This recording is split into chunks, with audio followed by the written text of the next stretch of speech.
Hello students. आज हम दिल्ली के एक महत्वपूर्ण शासक बलबन के बारे में अध्ययन करेंगे। बलबन का शासनकाल 1265 ईस्वी से लेकर 1287 ईस्वी तक था। बलबन का मूल नाम बहाउद्दीन था। उसे मंगोलों ने ख्वाजा जमालुद्दीन को बेच दिया था। बलबन भी इल्तुतमिश की भांति ही इल्बारी तुर्क था। बलबन ने सुल्तान बनने से पहले 20 वर्ष तक नासिरुद्दीन महमूद के वजीर के रूप में कार्य करते हुए सुल्तान की शक्तियों का उपभोग किया। वह सुल्तान न होते हुए भी सुल्तान के छत्र का उपयोग किया। अब हम बलबन के राजत्व सिद्धांत के बारे में थोड़ी सी चर्चा कर लेते हैं। बलबन दिल्ली सल्तनत का एकमात्र ऐसा सुल्तान था जिसके संदर्भ में यह कहा जा सकता है कि इसने अपने राजत्व संबंधी विचारों का विस्तार पूर्वक विवेचना की। बलबन के राजत्व की जानकारी बर्नी ने विस्तार पूर्वक दी है। बर्नी बताता है कि बलबन के पत्र, वसीयत, उसकी नीतियों से स्पष्ट होता है कि उसका राजत्व सिद्धांत क्या था। बलबन का राजत्व सिद्धांत 3P पावर शक्ति, प्रेस्टीज प्रतिष्ठा, प्रोस्पेरिटी समृद्धि पर आधारित था। बलबन का राजत्व सिद्धांत का स्वरूप और सार फारस के राजत्व सिद्धांत से प्रेरित था। अर्थात बलबन ने अपनी दिल्ली सल्तनत में जो राजस्व सिद्धांत स्थापित किया था वो ईरानी या फारस के राजस्व सिद्धांत से प्रभावित था। इसलिए दिल्ली दरबार में फारस के रहन सहन की परंपरा, रीति रिवाजों का बलबन ने अनुकरण किया तथा अपने पोत्रों का नाम भी फारस के सम्राट की भांति ही रखा। सुल्तान को धरती पर ईश्वर का प्रतिनिधि या नियाबत एक खुदाई माना गया जिसे ईश्वर राष्ट्रीय दायित्व की पूर्ति के लिए प्रेरित व निर्देशित करता है। बलबन ने जिले इलाहा ईश्वर की छाया की उपाधि भी ली। इसके द्वारा बलबन शक्ति के स्रोत के रूप में ईश्वर को बताना चाहता है, न कि अभिजात्य वर्ग को। अर्थात उन्हें सुल्तान को ईश्वर का पृथ्वी पर ईश्वर का प्रतिनिधि माना और अपने आप को या सुल्तान के पद को ईश्वर की छाया माना ताकि सुल्तान के पद की प्रतिष्ठा को पुनः स्थापित कर सके। दूसरा, उसने अपने राजत्व सिद्धांत में दिखावटी मान मर्यादा को भी लागू किया और दरबारी प्रतिष्ठा को बलबन ने राजत्व के लिए आवश्यक बना दिया। अपने संपूर्ण शासनकाल में बलबन जनता से दूर रहा। राजत्व की मान मर्यादा से संबंधित तत्वों के महत्व ने उसे शिष्टाचार का आग्रही बना दिया था। इस संदर्भ में वह स्वयं भी दरबार में संपूर्ण राष्ट्रीय वैभव के साथ उपस्थित होता था और अमीरों को सिजदा और पेबोस का अनुपालन करने के साथ साथ दरबार में खड़ा रहने के लिए भी बाध्य किया जाता था। ये दोनों फारसी परंपराएं थी जिसको दरबार में लागू किया गया था, सिजदा और पेबोस। सिजदा का यहाँ अर्थ है सम्राट को विनम्रतापूर्वक झुककर नमस्कार करना और पेबोस का अर्थ है सम्राट के पैर चूमना। ये दोनों फारसी परंपराएं थी जिसे बलबन ने अपने दरबार में लागू किया था। अपनी सामाजिक सभाओं में होने वाले नृत्य, संगीत और मदिरापान का पूर्ण रूप से प्रतिबंध लगा दिया। तीसरा, शासक और प्रशासन में भाग लेने वाले सभी अधिकारी कर्मचारियों का उच्च वर्ग का होना आवश्यक है। इसके लिए बलबन ने वंशावली के महत्व पर बलबन ने अत्यधिक बल दिया। इसने स्वयं को अफरासियाब वंश से जोड़ा। अफरासियाब ईरान या फारस का एक महत्वपूर्ण वंश था। इससे बलबन ने स्वयं को इस वंश से जोड़ा। सभी अमीरों की वंशावली तैयार कराकर ऐतिहासिक रूप से उन्हें अपने से छोटा दिखाने का प्रयत्न किया। उल्लेखनीय है कि नियाबते खुदाई, जिले इलाही की उपाधि, सिजदा पेबोस की प्रथा, वंशावली के द्वारा यह सुल्तान और अमीर वर्ग के बीच अंतर को स्पष्ट कर देना चाहता था, क्योंकि अपने राजत्व सिद्धांत को लागू करने में उनका मुख्य उद्देश्य था, एक तो स्वयं वे दास वंश का था, तो नैतिक रूप से अपने को उच्च वर्ग में शामिल करने के लिए उसने अफरासियाब जैसे महत्वपूर्ण वंश का वंशज बताया। दूसरा, क्योंकि वह शासक वर्ग का नहीं था और सुल्तान बन गया था, इसलिए नैतिक रूप से जनता के सामने सुल्तान के पद की प्रतिष्ठा को बढ़ाने के लिए उसने ऐसा किया। इसके अलावा राजत्व सिद्धांत में उसने खलीफा की सत्ता को भी मान्यता देता था। यही कारण है कि उसने खलीफा के स्मरण में अपने सिक्कों पर खलीफा का नाम अंकित करवाया। इसके अलावा बलबन का राजत्व सिद्धांत संकीर्ण भौतिकतावादी निरंकुशता पर आधारित नहीं था। उसने अपने नैतिक सिद्धांतों पर विशेष बल दिया। उसका उद्देश्य था राजत्व के आधार पर मजबूत किया जाए तथा बिना सोचे समझे व्यवहार पर रोक लगाया जाए। सत्ता ईश्वर की इच्छा के फलस्वरूप प्राप्त हुई थी, इसलिए बलबन ने शासन के दायित्व पर अधिक बल दिया। इसके अलावा बलबन ने एक तरफ संकेतों के द्वारा अपनी प्रतिष्ठा में वृद्धि का प्रयास किया, तो दूसरी तरफ शासन को लोकप्रिय बनाने का प्रयत्न किया। बलबन ने ईश्वर, शासक और जनता के बीच त्रिकोणीय संबंध की राज्य का आधार बनाने का प्रयास किया।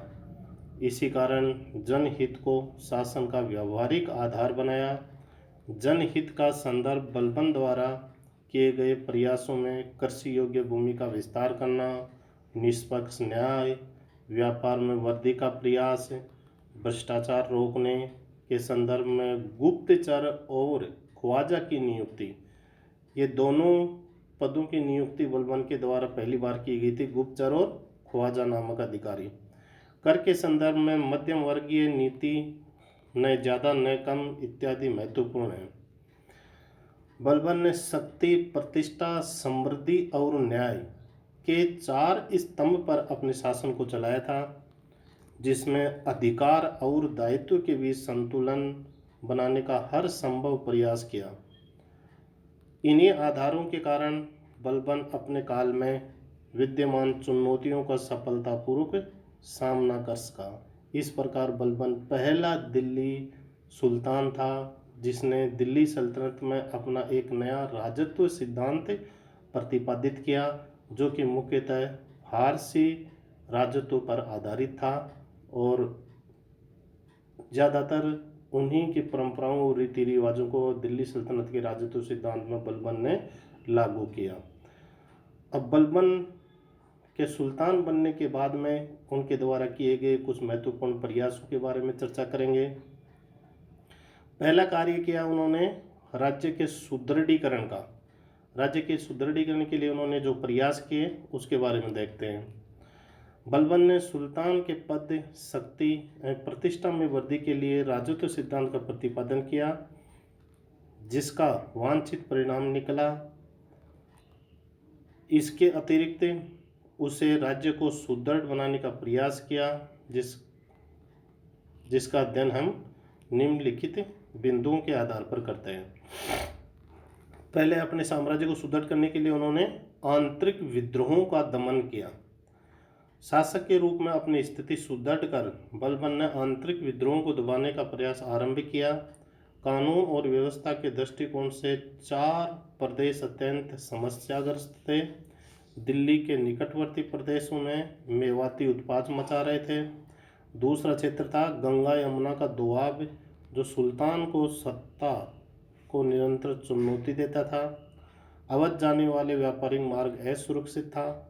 कठेर और बुंदेलखंड की स्थिति भी ज़्यादा चिंताजनक थी। इसलिए बलबन ने इन क्षेत्रों में कानून और व्यवस्था स्थापित करने के लिए रक्त और लोहों की नीति का अनुसरण किया। सबसे पहले उसने मेवातियों के आतंक को समाप्त किया। दिल्ली के निकटवर्ती क्षेत्रों के जंगलों को साफ करवाकर पुलिस चौकियां एवं सैनिक शिविर बनाए। इससे दिल्ली के निवासियों का दिल्ली के निवासियों का मेवातियों के आतंक से मुक्ति मिल गई। इस प्रकार बलबन ने दोआब के डाकुओं का भी सफाया किया। इन इलाकों में दुर्ग बनाकर अफगान सैनिकों को नियुक्त किया। अवध का व्यापारिक मार्ग भी सुरक्षित कर दिया गया, जिससे व्यापारियों की सुविधा हुई। इस प्रकार कटेहर और पंजाब के विद्रोहियों का भी दमन कर दिया। इस प्रकार आंतरिक विद्रोह का दमन करने के बाद में उन्होंने जो दिल्ली सल्तनत पर मंगोल समस्या मंडरा रही थी, उनका भी अपने कूटनीति और शक्ति से इस समस्या का समाधान किया। निरंतर मंगोल आक्रमण की समस्या से निपटना भी बलबन के लिए एक चुनौतीपूर्ण कार्य था। इसके लिए उसने शक्ति और कूटनीति की मिलीजुली नीति अपनाई। उसने बठिंडा, सुनाम और समाना जैसे पश्चिमोत्तर सीमांत क्षेत्र की किलेबंदी करवाई एवं मंगोलों को व्यास नदी पार करने से रोकने के लिए वहां एक प्रबल सेना अपने बड़े पुत्र महमूद के नेतृत्व में तैनात कर दी। इस सीमा पर अधिक से अधिक चौकसी रखने के लिए वह हमेशा दिल्ली में ही मौजूद रहता था। इसके अतिरिक्त बलबन ने मंगोल नेता हलाकू के साथ कूटनीतिक संबंध बनाए। साथ ही वह पंजाब के बहुत बड़े हिस्सों को अघोषित रूप से मंगोलों के नियंत्रण में रहने देने के लिए राजी हो गया। इस प्रकार मंगोल मुसीबत का सामना करने के लिए बलबन ने जो राजनीति और कूटनीति और सैन्य व्यवस्था की थी, वह 1286 ईस्वी में उसकी मृत्यु के उपरांत भी दिल्ली सल्तनत में काम आती रही। अब मंगोल समस्या का समाधान करने के पश्चात उन्होंने अगली उनका था सैन्य व्यवस्था का पुनर्गठन करना। बलबन ने जिस निरंकुश राजत्व की नींव रखी थी, उसके लिए सेना का पुनर्गठन आवश्यक था। अतः उसने एक पृथक सैन्य विभाग, जिसको दीवाने आरिज के नाम से भी जाना जाता है, की स्थापना की। अर्थात पहला दिल्ली सुल्तान था जिसने इस एक नए विभाग की स्थापना की, जिसका नाम था दीवाने आरिज। और सैन्य संख्या में वृद्धि करने के साथ साथ निष्ठावान व योग्य अधिकारी नियुक्त किए। प्रचलित सैनिक व्यवस्था में महत्वपूर्ण परिवर्तन किए गए। जैसे व्यक्ति जो सैनिक सेवा के योग्य नहीं थे, उनकी जागीरें वापस लेकर उन्हें पेंशन दी गई।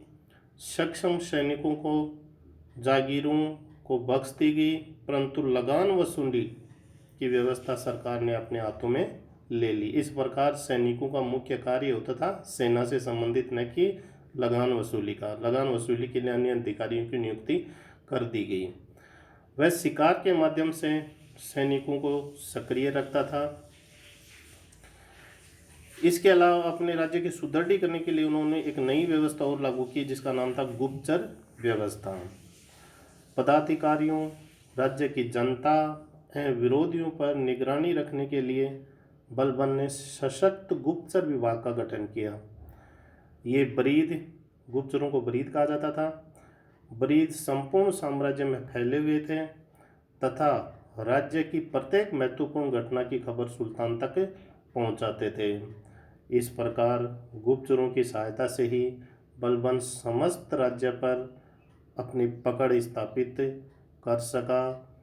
इस प्रकार बलबन ने अपने राजत्व सिद्धांत, रक्त एवं लोह की नीति, सैन्य एवं गुप्तचर व्यवस्था के सशक्तिकरण के माध्यम से पुनः सुल्तान के पद, प्रतिष्ठा और शक्ति को पुनर्स्थापित किया और राज्य को सुदृढ़ आधार प्रदान किया। अलाउद्दीन की सफलता के लिए बलबन के इन प्रयासों ने पृष्ठभूमि का कार्य किया। इस प्रकार उन्होंने अपने महत्वपूर्ण कार्यों जैसे राजत्व सिद्धांत, गुप्तचर व्यवस्था,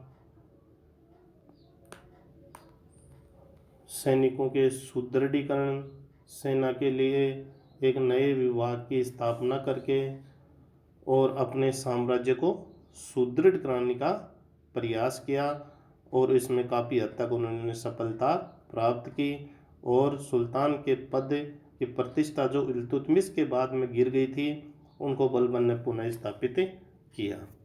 धन्यवाद। आगे हम कल देखेंगे।